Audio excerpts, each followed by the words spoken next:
उहाँले के निर्णय गर्नुभएको छ भने यो होटलको नाउँमा क्यासिनो सञ्चालन इजाजत पत्र रद्द गरिएको छ भनेर भन्नुभएको छ। यद्यपि होटलको नाउँमा क्यासिनो इजाजत पत्र नरहेको चाहिँ 2070 सालदेखि नै हो। त्यसमा तपाईँ केबाट पनि अवगत गराउन चाहन्छु भने पर्यटन मन्त्रालयले नै एउटा पत्र लेखेर चाहिँ तपाईँको के हो भने पहिला जुवा ऐन अन्तर्गत क्यासिनो सञ्चालन हुन्थ्यो, त्यसपछि चाहिँ तपाईँको क्यासिनो नियमावली 2070 आयो। 2070 आइसके पश्चात के भयो भने तपाईँको जो सञ्चालन गर्छ क्यासिनो सञ्चालन गर्ने र गराउने दुवैले चाहिँ क्यासिनोको लाइसेन्स लिएको हुनुपर्छ भनेर भन्यो। त्यसपछि याकेन्डेती होटलले के गर्यो भने क्यासिनो लाइसेन्स लिनको लागि कुनै पनि निवेदन गरेन। निवेदन नगरेपछि पर्यटन मन्त्रालय, संस्कृति तथा पर्यटन नागरिक उन्नयन मन्त्रालयले नै 71/1/5 मा एउटा पत्र लेखेर क्यासिनो इजाजत पत्र खारिज भएको भएर जानकारी गरायो। याकेन्डेती होटलको नाउँ पत्र लेखेर त्यो पत्रबाटै पनि के देखिन्छ, पत्रमा के बोलेको छ भने त्यस होटलको परिसरमा सञ्चालनमा रहेको क्यासिनो सञ्चालनको लागि क्यासिनो नियमावली 2070 को नियम 37 को उपनियम 1 बमोजिम निर्धारित म्यादभित्र त्यस होटलको तर्फबाट निवेदन दर्ता भएको नपाइएकोले, अर्थात् हामीले क्यासिनो नियमावली बमोजिम नयाँ अनुमति पत्र पाउनको लागि कुनै निवेदन नगरेको हुनाले नपाइएको हुनाले त्यस होटलको नाउँमा जारी भएको क्यासिनो इजाजत पत्र क्यासिनो नियमावली 2070 को नियम 37 को उपनियम 2 बमोजिम स्वतः खारिज भएको हामीलाई जानकारी गरायो। अब यस 2070 सालमै खारिज भइसकेको पत्र क्यासिनो लाइसेन्स बारेमा 2071/1/5 मा जानकारी गराइसके पश्चात त्यो मितिदेखि आजसम्म याकेन्डेती होटलको नाउँमा क्यासिनो छैन, इजाजत पत्र छैन र त्यो बेलादेखि क्यासिनो याकेन्डेतीले सञ्चालन गरेकै छैन। अर्थात् वर्षौँदेखि बन्द रहेको क्यासिनो, सञ्चालनमै नरहेको क्यासिनोलाई बन्द गर्नलाई माननीय मन्त्रीज्यूले जुन निर्णय गर्नुभएको छ त्यो प्राइमा फेसी नै के देखिन्छ भने उहाँ गलत तथ्य र गलत तथ्याङ्कलाई आधारले यो निर्णय गर्नुभएको छ। किनभने स्वयं मन्त्रालयले नै 71/1/5 मा त लाइसेन्स खारिज भइसकेको भनेर जानकारी गराउनुभएको छ, पत्र आइसकेको छ। या त उहाँलाई यो पत्रको बारेमा जानकारी भएन कि या जुन अहिले उहाँले खारिज भइसकेको भन्नुभएको छ त्यो योभन्दा फरक लाइसेन्स छ भन्ने चिज उहाँले देखाइदिनु पर्यो। यस सम्बन्धमा कम्पनीले याकेन्डेती होटलले बारम्बार पर्यटन विभागलाई, पर्यटन मन्त्रालयलाई पत्र लेखेर यो होइन तपाईले जुन क्यासिनोको के भन्छ रिन्युअलको चार्ज, क्यासिनोको रोयल्टी जुन माग गर्दै हुनुहुन्छ त्यो माग गर्नको लागि त सर्वप्रथम तपाईको मेसँग लाइसेन्सै छैन, म के को रोयल्टी तिर्ने भनेर बारम्बार लेखिरहेछ र त्यो हटाइदिनुस् भनेर पनि भन्छ। अब तपाईको रोयल्टीको दायित्व त तपाईँ हामीले क्लियर गर्यौँ कि कानुनले भनिरहेछ जसको नाउँमा इजाजत छ। अब याकेन्डेतीको नाउँमा 71/1/5 पछि इजाजत छैन र त्यो मितिदेखि अर्थात् वर्षौँदेखि सञ्चालनमा क्यासिनो छैन। किनभने लाइसेन्सै छैन भने सञ्चालन कसरी गर्न सक्छ याकेन्डेती भन्ने कानुनी प्रश्न छ।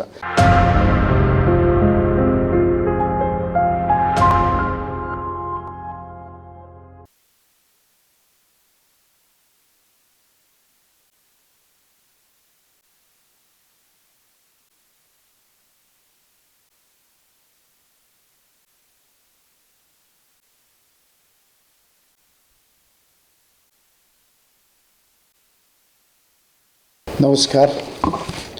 यसमा होटल याकेन्डेतीको क्यासिनो सञ्चालन इजाजत पत्र होटल स्तर वर्गीकरणको प्रमाणपत्र रद्द गर्न सम्बन्धमा माननीय मन्त्री पर्यटन मन्त्रीज्यूबाट 2078-10-25 मा जुन निर्णय भएको छ त्यो निर्णय सम्बन्धमा र त्यो निर्णयको यथार्थमा यहाँहरूलाई मैले के निवेदन गर्न चाहे भने उहाँले के निर्णय गर्नुभएको छ भने यो होटलको नाउँमा क्यासिनो सञ्चालन इजाजत पत्र रद्द गरिएको छ भनेर भन्नुभएको छ।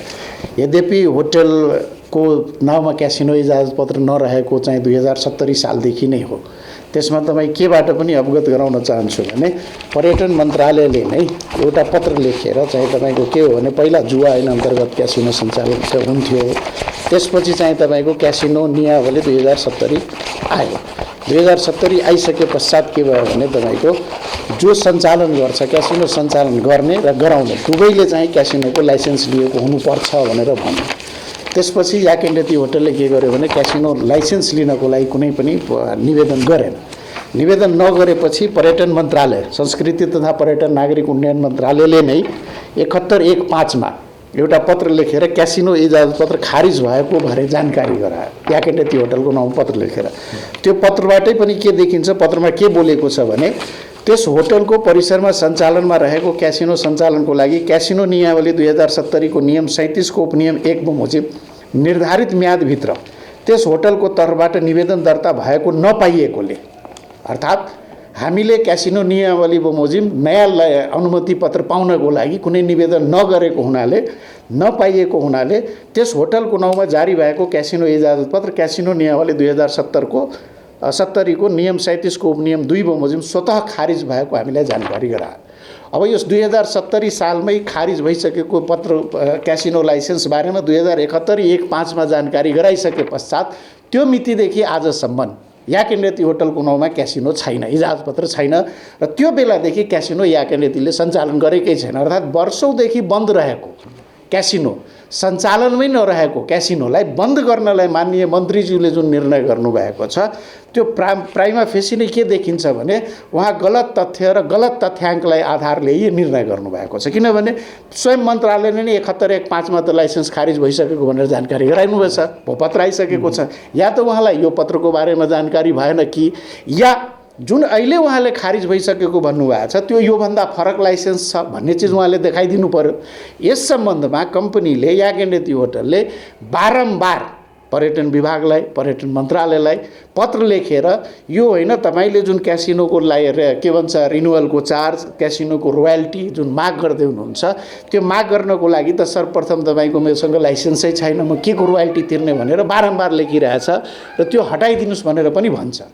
अब तपाईँ हेर्नुहोस् क्यासिनोको रोयल्टी तिर्ने दायित्व कसको त भने कानुनी व्यवस्था चाहिँ हेर्नुहोस्। कानुनी व्यवस्था के रहेको छ भने त्यो प्रत्येक आर्थिक ऐनले यो चिज व्यवस्था गर्छ।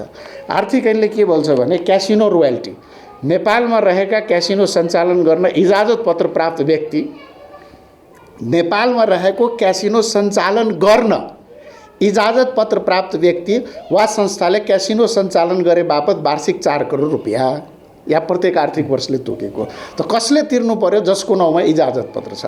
आजको दिनमा या 70 साल 71-1-5 मा जुन यो खारिजीको पत्र मन्त्रालयले पठायो त्यो पत्र पश्चात याकेन्डेती होटलको नाउँमा क्यासिनो इजाजत पत्र जारी भएको तथ्य उहाँले देखाइदिनु पर्यो। यदि छैन भने जो अस्तित्वमै छैन त्यो लाइसेन्स खारिज गयो भनेर मन्त्रीज्यूले निर्णय गर्नु अशोभनीय हुन्छ। अब तपाईको रोयल्टीको दायित्व त तपाईँ हामीले क्लियर गर्यौं कि कानुनले भनिरहेछ जसको नाउँमा इजाजत छ। अब याकेन्डेतीको नाउँमा 71-1-5 पछि इजाजत छैन र त्यो मितिदेखि अर्थात् वर्षौँदेखि सञ्चालनमा क्यासिनो छैन। किनभने लाइसेन्सै छैन भने सञ्चालन कसरी गर्न सक्छ याकेन्डेती भन्ने कानुनी प्रश्न छ। अब तपाईँ भन्नुहोस्, तपाईँलाई एउटा अर्को के क्लियर गरौँ भने रोयल्टी नतिरेपछि मानव क्यासिनो यदि 71-1 सालमा यो तपाईको आइसक्यो त्यसपछि पनि उहाँले मेरो नाउँमा राख्दै हुनुहुन्छ भने आज 77-78 सम्मको उहाँले रोयल्टी बाँकी रह्यो भनेर उहाँले के गर्नुभएको छ भने 42 करोड कति रकम नतिरेको भनेर उहाँले भन्नुभएको छ। क्यासिनो सम्बन्धी कानुनी व्यवस्थालाई हामी हेर्छौँ भने यसले के बोल्छ भने क्यासिनो 1 वर्षको लागि मात्रै हुन्छ। इजाजत पत्रको अवधि क्यासिनो नियमावली 2070 को नियम 12 इजाजत पत्रको अवधि 1 आर्थिक वर्षको हुनेछ भन्यो। अर्थात् यो भनेको प्राइभेट लिमिटेड कम्पनी जस्तो एकचोटि जारी भइसकेपछि सधैँको लागि आफै रहने भन्ने होइन, 1 वर्षको लागि मात्रै जारी हुन्छ। अब 1 वर्षको लागि जारी भएको इजाजत पत्रको तपाईले के गर्नु भने प्रत्येक वर्ष नवीकरण गराउनु पर्यो। नवीकरण गराउनको लागि कानुनमै व्यवस्था छ, त्यही नियमावलीले नै बोलेको छ। यसले के बोलेको छ भने इजाजत पत्र कम्पनीले इजाजत पत्र अवधि समाप्त हुनुभन्दा 1 महिना अगावै इजाजत पत्र नवीकरणको लागि देखाएका कागज संलग्न गरी मन्त्रालय समक्ष निवेदन दिनुपर्नेछ। त्यसमा के कागज बनेको छ भने बुझाउनु पर्ने रोयल्टी रकम चुक्ता गरेको प्रमाण, रोयल्टी चुक्ता गरेको। त्यसपछि यसले के भनेको छ भने ब्याङ्क ग्यारेन्टी नवीकरण गराएको कागजात। अर्थात् यो कानुनले के गर्यो भने पहिला रोयल्टी तिर्दैन थियो, यसले के गर्यो भने 1 आर्थिक वर्षको रोयल्टी जुन छ त्यतिको ब्याङ्क ग्यारेन्टी पनि तपाईले राख्नुपर्छ भनेर व्यवस्था गर्यो। त अब तपाईको नाउँमा इजाजत पत्र हुनु पर्यो। पहिला इजाजत पत्र जस्तोको छ त्यो 1 वर्षको लागि मात्रै हुन्छ। अब त्यो नवीकरण गराउन जाँदा तपाईले रोयल्टी तिरेको जानु पर्यो र त्यो ब्याङ्क ग्यारेन्टी नवीकरण गराएको हुनु पर्यो। त्यसपछि इजाजतको नवीकरण गर्ने कसले, त्यसको व्यवस्था कस्तो रहेको छ भने तपाईले निवेदन दिइसकेपछि यो कहाँ जान्छ, यो क्यासिनोको एउटा समिति छ, त्यो समितिमा जान्छ। उपनियम बमोजिम निवेदन सो साथ संलग्न कागजात जाँचबुझ गर्दा मन्त्रालयमा तपाईले निवेदन दिनु पर्यो। मन्त्रालयले के गर्छ भने त्यो कागजहरू समेत राखेर क्यासिनोको एउटा समिति छ तपाईको, त्यो भन्नाले क्यासिनो अनुगमन तथा निरीक्षण समिति, त्यो समितिमा पठाउँछ। अब त्यो समितिको सिफारिसमा त्यो समितिले हो रोयल्टी तिरेको छ, यसले ब्याङ्क ग्यारेन्टी पनि रिन्यू गरिसकेको छ, अन्य कागजात जे जति छ त्यो सबै छ भनेर उसले सिफारिस गरिसकेपछि बल्ल मन्त्रालयबाट त्यो नवीकरण हुन्छ। अब मन्त्रालयमा याक एन्ड यतिको नाउँमा क्यासिनो छैन, याक एन्ड यतिमा यसले नवीकरणको लागि यो कागजात रोयल्टी लगायतका केही कागजातहरू पेश गरेको छैन। अब भए लाइसेन्स भए पो नवीकरण गर्न जाने, लाइसेन्सै छैन भने के को नवीकरणको लागि जान्छ। अब यसमा समितिमा कस्तो गयो, कुन त्यो समितिले मन्त्रालयलाई के प्रतिवेदन पठाएर मन्त्रालयले कसरी रिन्यू गर्यो, आफै जो छँदै छैन, जसको अस्तित्व नै छैन, त्यो रिन्यू हुँदै कसरी आयो यत्रो वर्षसम्म भन्ने प्रश्न जुन छ त्यो त मन्त्रालयले स्पष्ट पार्नु पर्यो नि। यस सम्बन्धमा कन्फ्युजन होला भनेर हामीले के गर्यौँ भने मन्त्रालयलाई पनि हामीले विभागलाई पनि बारम्बार हामीले पत्र लेख्यौँ, पत्र लेखेर माग्यौँ पनि तपाईँ यस सम्बन्धी हामीलाई निर्णय दिनुहोस्, निर्णयको जानकारी दिनुहोस्। यो यो यो निर्णय हुनुभन्दा तपाईँको एक दिन अगाडि पनि 25 गते पनि बकायदा हामीले के भनेका छौँ भने क्यासिनो रोयल्टी सम्बन्धमा पर्यटन विभाग र पर्यटन मन्त्रालयमा पत्र दर्ता गरायो। त्यसमा हाम्रो नाउँमा लाइसेन्स छैन, त्यसमा लाइसेन्स नभएपछि रोयल्टीको दायित्व कानुनी रूपमा सिर्जना हुँदैन भनेर भन्यो। अब त्यसपछि हामीले के भन्यो भने यस होटलको नाउँमा क्यासिनो इजाजतपत्र जारी गरी पाऊँ भने होटलको तर्फबाट निवेदन आवेदन नै नपरी होटलको नाउँमा क्यासिनो इजाजतपत्र जारी भयो भने कानुनी परिकल्पना पनि गर्न नसकिने र नवीकरण गर्न वा वार्षिक रोयल्टी नतिरे पश्चात पनि कानुन विपरीत स्वतः नवीकरण कसरी भयो सो सम्बन्धी निर्णयहरूको प्रतिलिपि उपलब्ध गराइ सहयोग गरिदिन हुन माग गर्यो भनेपछि इमिडिएटली उहाँहरूले के गर्नुभयो, यसको निर्णय त छैन, इजाजतपत्र त छैन, भोलिपल्ट आएर ड्याङ्गै एकैचोटि के गरिदिनु भने यो खारिजी भयो भने नोटिस पठाउनु, यो निर्णय गर्नुभयो। अब प्रश्न के उठ्छ भने देश मुलुक चल्ने कानुन बमोजिम, हामीले व्यवसाय गर्ने कानुन बमोजिम हो, त्यस्तै मन्त्रालयले र या विभागले पनि कुनै पनि निर्णय गर्दा कानुन बमोजिम पो गर्ने हो। मेरो नाउँमा अर्थात् याक एन्ड यतिको नाउँमा रोयल्टी ठेक्नको लागि त्यो रोयल्टी उसलाई लाग्ने कि नलाग्ने भन्ने पहिलो कानुनी प्रश्नको जवाब दिनु पर्यो। पहिलो आवश्यकता पूर्वावस्था जुन हामी भन्छौँ नि त्यो भनेकै हुनु के छ भने याक एन्ड यतिको नाउँमा अनुमति हुनु पर्यो, क्यासिनो इजाजतपत्र हुनु पर्यो, जुन कि तपाईँ मन्त्रालयले नै 71(1)(5) मा खारिज गरिसकेको छ भन्ने चिज छ। अब यो पश्चात आफैले पठाएको निर्णय, आफैले गरेको निर्णयबाट तपाईँ खारिज भइसकेको जानकारी गराइदिइसक्नु भएपछि अब क्यासिनोको इजाजत त छैन हामीसँग, इजाजत छैन भने हामीले कसरी बिना इजाजत यदि हामी क्यासिनो सञ्चालन गरेका छौँ भने तपाईँ हामीसँग रोयल्टी माग्ने कि बिना इजाजत क्यासिनो चलाएकोमा कारबाही गर्ने, बिना इजाजत क्यासिनो चलायो भनेर कारबाही गर्नुहोस्, त्यो पनि सक्नु भएको छैन। किनभने इजाजत छैन भने चलाउनु भनेको त अपराध हो, अपराध गर्न दिने, रोयल्टी लिएर तपाईँ अपराध गर्न दिनुहुन्छ, त्यसो भए त जसले पनि चलाउँछ बिना इजाजत चलाउन थाल्छ, रोयल्टी तिर्न थाल्छ, स्वीकार गर्न मिल्छ। राज्य भनेपछि यदि कानुन बमोजिम चल्ने हो भने कानुन बमोजिमको तपाईँले पर्यटन विभागले या मन्त्रालयले यो पत्रमा तपाईँ आफै लेख्नु भएको छ, मन्त्रालयले लेखेको छ कि हामीले निवेदन गरेर माग नगरेको हुनाले हाम्रो यो जुन पूर्वको लाइसेन्स थियो पहिलाको त्यो खारिज भएको, खारिज भइसकेपछि रोयल्टीको दायित्व कसको त जसको नाउँमा 70 सालको नियमावली बमोजिम इजाजत छ, त्यो नभएपछि रोयल्टीको दायित्व आएन। अब उहाँले प्रत्येक सालको जब 1 सालको इजाजत पत्र छ भने 1 साल मानौ तिरेन कसैले रोयल्टी, एबीसीडी मात्र याक एन्ड यतिको मात्रै कुरा नगरौँ, यो क्यासिनोको विवाद अरू पनि ठाउँमा छ, यदि उसले तिरेन भने दोस्रो सालमा त यो जानै सक्दैन नि, अनुमति पत्र त त्यही खारिज भइसक्यो। दोस्रो सालदेखिको यदि कसैले सञ्चालन गरिरहेको छ भने त्यो त गैरकानुनी सञ्चालन हो, त्यसलाई त्यसमा पो कारबाही गर्ने। अब तपाईँले विभागले के गर्यो, मन्त्रालयले के गर्यो भने स्वतः नवीकरण गर्ने भनेर भनेको छ भने त्यो गर्न मिल्छ, कानुन त मिल्छ। यदि जसले गरेको छ नवीकरण भने त्यो क्यासिनो नियमावलीको विपरीतको कार्य गरेको छ भने त मिल्यो नि, किनभने क्यासिनो अनुगमन समितिले सिफारिस गर्नु पर्यो, त्यो सिफारिसको त्यो त्यहाँनिर विभागमा के भन्छ मन्त्रालयमा सम्बन्धित इजाजतकर्ताले नवीकरणको लागि रोयल्टी सहितको निवेदन दिनु पर्यो, ब्याङ्क ग्यारेन्टी रिन्यू गरेर दिनु पर्यो। यावत केही छैन र तपाईँ प्रत्येक आर्थिक वर्षको आफै नवीकरण गरिदिने र त्यसपछि तपाईँ आएर मसँग भन्नुहुन्छ कि तिम्रो नाउँमा यति 42 करोड बाँकी छ, तिमी तिर 7 दिनभित्र तिर 35 दिनभित्र। राज्य यदि यो स्तरमा ओर्लिन्छ भने व्यवसायीले या आम नागरिकको जुन संविधान सम्मत जुन तपाईको के छ भने सम्पत्ति सम्बन्धी अधिकार त छ नि, संवैधानिक अधिकार छ, त्यसको संरक्षण कसले गर्दैन?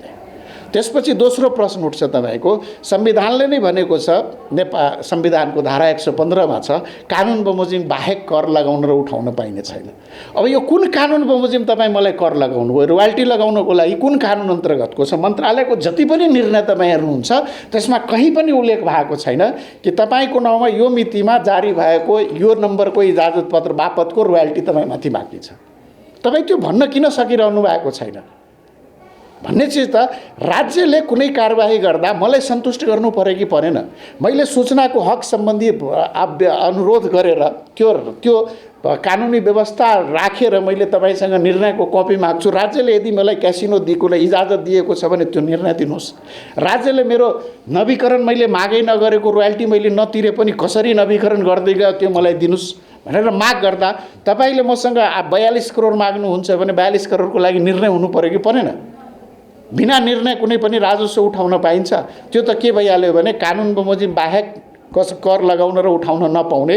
त जसको नाउँमा इजाजत छैन त्यससँग यदि तपाईँ क्यासिनोको कर उठाउन थाल्नुहुन्छ भने तपाईँको सम्पत्ति सम्बन्धी जुन संवैधानिक अधिकार छ त्यो तपाईँको के भयो भने सुरक्षित रहेन, हैन, हनन भयो। अब तपाईँ के को आधारमा व्यवसाय गर्नुहुन्छ? भोलि गएर होइन यो त हिटलर सेक्रेट ल जस्तो भइहाल्यो, मुलुकले तपाईसँग अनुमति पत्र छैन, रोयल्टी मागिरहेको छ। अब तपाईँ रोयल्टी तिर्नुहुन्छ त तिर्ने कसरी?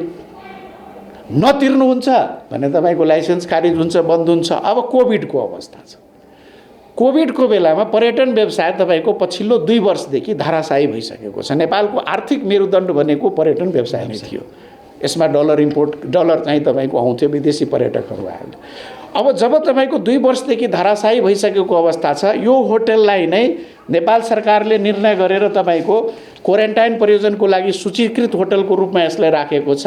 यहाँ विदेशी पर्यटक आज तपाईँ बसिरहेको अवस्था छ, त्यसलाई चाहिँ तपाईँ एकाएक आएर राति भन्नु निर्णय गरेर भन्नुहुन्छ होटल बन्द भयो, यसको सम्पत्ति उ भइहाल्यो, ब्याङ्क एकाउन्ट सिज भइहाल्यो।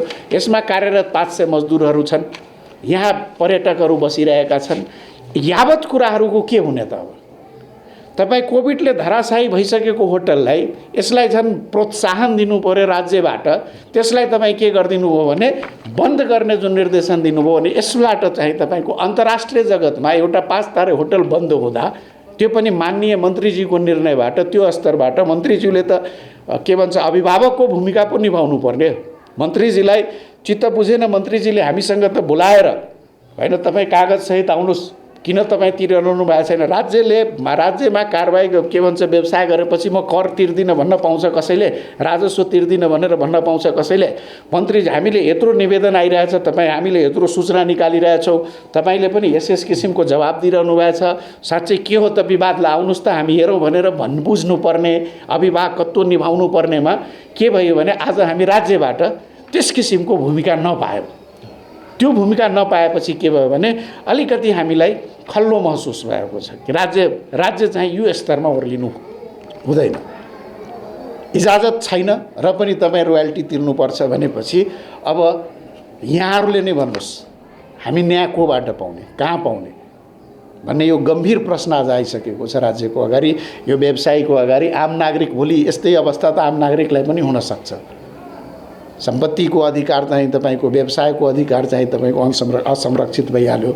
अब नागरिक आज होटल बन्द भयो भनेर त्यसपछि इम्प्लोइमेन्टको के हुने? यत्रो 500 जना रोजगारी गरिरहेका छन्, त्यसको के हुने? लगायतका प्रश्नहरूमा चाहिँ तपाईँको के भन्छ यो सारा निर्णय मौन रहेको छ। यसरी कानुन विपरीत हुँदै नभएको रोयल्टी तिर्न बाध्य गर्ने, त्यो नतिरेपछि होटलै बन्द गर्ने निर्णय यदि राज्य स्तरबाट हुन्छ भने न्याय कहाँबाट पाउने? र यसले के गर्यो भने आम जनमानसमा एक किसिमको नकारात्मक भावना चाहिँ गयो, सिर्जना भए। यत्रो रोयल्टी बाँकी छ, इजाजत रोयल्टी बाँकी छ कसैको। तपाईँको के हुन्छ भने आज याकेन्डेती भनेको लिगेसी हो, 40 वर्षभन्दा बढीको यसको इतिहास छ। होटल बिजनेसलाई यसले छुट्टै नेपालमा एक किसिमले यो संस्कार बनाएको होटल बिजनेसको। त्यस्तो होटलले आज यसरी चाहिँ तपाईँको तिरस्कृत हुनुपर्छ, त्यो होटललाई आज यसरी सफर गर्नुपर्छ भने तपाईँको नयाँ आउने व्यवसाय र अन्तर्राष्ट्रिय जगतलाई के मेसेज जान्छ? त्यो सब चिजलाई विचार गर्दा यो जुन माननीय मन्त्रीज्यूबाट जुन यो निर्णय भएको छ यो तत्काल फिर्ता हुनुपर्ने भन्ने हाम्रो माग रहेको छ। त्यो बारेमा त्योभन्दा अगाडिको कुनै रोयल्टी तिरिसके पश्चात यो पत्र आएको हो। अर्थात् यो अवधिभन्दा अगाडिको यो हाइपोथेटिकल रोयल्टीको इस्यु हो। यो वास्तविक कानुन बमोजिम लाग्ने नै हो नि, किनभने इजाजत छैन। जस्तै चाहिँ अब 1/5 जुन तपाईँहरूलाई पत्र आएको छ त्यो यसमा चाहिँ नयाँ नियम जुन आयो नि, त्यसमा पहिला के थियो भने तपाईँ लाइसेन्स लिनुहोस्, त्यो लाइसेन्स अरूलाई लिजमा लगाएर चाहिँ तपाईँ त्योसँग सञ्चालन गर्न सक्नुहुन्थ्यो। यो कानुनले के गरिदियो भने जसले क्यासिनो सञ्चालन गर्छ त्यसको पनि लाइसेन्स हुनु पर्यो। अर्थात् पुरानो जुन लाइसेन्स तपाईँसँग थियो त्यो लाइसेन्सको आधारमा तपाईँ चलाउन सक्नुहुन्थेन। अरूले चलाउनको लागि पनि तपाईँ त्यो लिजमा या भाडामा दिन पाउनुहुन्थेन, त्योसँग पनि लाइसेन्स हुनै पर्यो। त अब जब अर्का जसले चलाउनु छ त्योसँग नै लाइसेन्स हुनु पर्यो भने मेरो लाइसेन्स किन लिइराख्नु पर्यो? यो स्पेसमा एउटा स्पेसमा दुईवटा क्यासिनो चल्ने होइन। र याकेन्डेतीले आजसम्म क्यासिनो चलाएन। उसले सधैँ के गर्यो भने जुवा ऐनबाट जुन प्राप्त भएको थियो त्यो सधैँ उसले अरूसँग गर्थ्यो। त्यति बेला पनि गिल्ट इन्भेस्टमेन्टसँग चाहिँ तपाईँको सम्झौता भएर उसले चलाइरहेको थियो, गिल्टले याकेन्डेतीले चलाइरहेको थिएन। त्यसकारण अब सञ्चालन गर्नको लागि जो सञ्चालन गर्छ त्यसले पनि त्यो लाइसेन्स लिनु पर्यो, गराउनेले पनि लाइसेन्स लिनु पर्यो। भनेपछि हामी त सञ्चालन गर्ने होइन भनेर हामीले निवेदन दिएनौँ। हामीले रिन्युको 9 महिनासम्म थप्दा पनि याकेन्डेती गएन भनेपछि हामीलाई सञ्चालन गर्नु छैन, हामीलाई क्यासिनो इजाजत चाहिएन भन्ने त याकेन्डेतीको स्पष्ट मनसा आयो हो नि। त्यो नभए त जान्थ्यो। हामीले सञ्चालन गर्नु छैन भन्ने किसिमले त यहाँहरूले पत्र त्यहाँ पठाउनु भएन नि, होइन? भन्नाले सरकारले कहिले खारेज गर्छ भनेर कुरेर बस्नु होइन। सरकारले जुन यो दियो नि हामीलाई, त्यसपछि चाहिँ तपाईँको के हुन्छ भने गिल्टले निवेदन गर्यो कि म क्यासिनो सञ्चालन गर्छु भनेर। त्यसको लागि के थियो भने तपाईँको क्यासिनो सञ्चालन गर्नलाई 5 स्टारमा मात्रै सञ्चालन गर्नु पाउनुहुन्छ। 5 स्टारमा सञ्चालन गर्नको लागि त्यो 5 स्टारको स्वीकृति चाहियो। त हामीले उहाँलाई एनओसी दिएका थियौँ, गिल्ट इन्भेस्टमेन्टलाई लाइसेन्स लिनको लागि जुन एप्लाई गर्नुभएको थियो त्यो दिएका थियौँ एनओसी।